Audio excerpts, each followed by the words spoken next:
Why are we doing enterprise risk management? We want to know what's going on in the business and from a risk point of view. And if you talk to any executive, what do they really care about is what's the impact on their business in a dollars and cents. And if we go back to executives and say, we think you have a critical risk, what does that mean?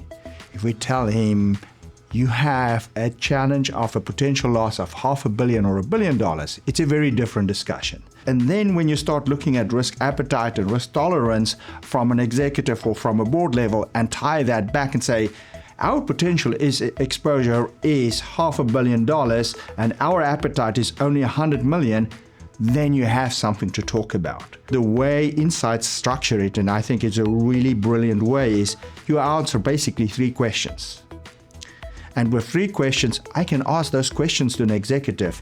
Because if I talk to an executive and say, explain to me what's the challenges, roadblocks you're going to face in the next year, and how likely do you think it will happen in the next year, 2 years, 5 years? And I express that as a fraction how likely it is in a year.